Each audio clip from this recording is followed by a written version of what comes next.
আকাশী গংগা ধাৰাবাহিকখনৰ আজি নিশা আহিবলগীয়া এপিছডৰ প্ৰমো বৰ্তমান মুকলি হৈছে। আজিৰ প্ৰমোত আমি দেখিবলৈ পাইছোঁ ধাৰাবাহিকখন হ'বলৈ গৈ আছে বহুত বেছি ইণ্টাৰেষ্টিং। বলকচোন চাওঁ আজিৰ প্ৰমোত কি দেখিবলৈ পাইছোঁ। আজিৰ প্ৰমোৰ প্ৰথম ভাগত আমি দেখিবলৈ পাইছোঁ অভিমন্যুৱে মাকক কৈ আছিল, সন্ধ্যাক তোমাৰ ল'ৰা ৰণদীপে হত্যা কৰিছে। নিজৰ সন্তানৰ দাগ মচিবলৈ দেউতাক বদনাম নকৰিবা। তাৰপিছতে আমি প্ৰমোত দেখিবলৈ পাইছোঁ ফ্ৰিজ খুলি এজন মানুহে কিবা লৈ আছিলে। তেতিয়া আমি দেখিবলৈ পাইছোঁ ছোৱালীজনীৰ পিছৰ পৰা কোব মাৰিছিলে আৰু তেতিয়া আমি দেখিবলৈ পাইছোঁ সেইজন আছিল ছোৱালীজনীৰ দেউতাক। তেতিয়া ছোৱালীজনী মাত দিছিল, দেউতা তুমি? তেতিয়া আমি দেখিবলৈ পাইছোঁ দেউতাকে মাত দিছিল, ময়ে আৰু কোন হ'ব আইঅ'। তেতিয়া আমি দেখিবলৈ পাইছোঁ ছোৱালীজনী মাত দিছিল, তুমিতো খুৰাহঁতৰ ঘৰলৈ গৈছিলা, এনেকৈ চোৰৰ নিচিনাকৈ ভিতৰলৈ কিয় সোমাই আহিছা? তাৰপিছত আমি প্ৰমোত দেখিবলৈ পাইছোঁ মানুহগৰাকী কৈ আছিল, ভাড়া বাইক চাগে আজিকালি ওলাইছে নহয়।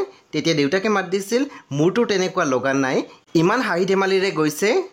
সেই বন্ধু বান্ধৱীসকল আজি নিশা 9:30 বজাত ৰং টিভিত আহিবলগীয়া আকাশী গংগা ধাৰাবাহিকখন খুবেই বেছি ইণ্টাৰেষ্টিং হ'বলৈ গৈ আছে। সেয়ে আপোনালোকে চাবলৈ একেবাৰে নাপাহৰিব।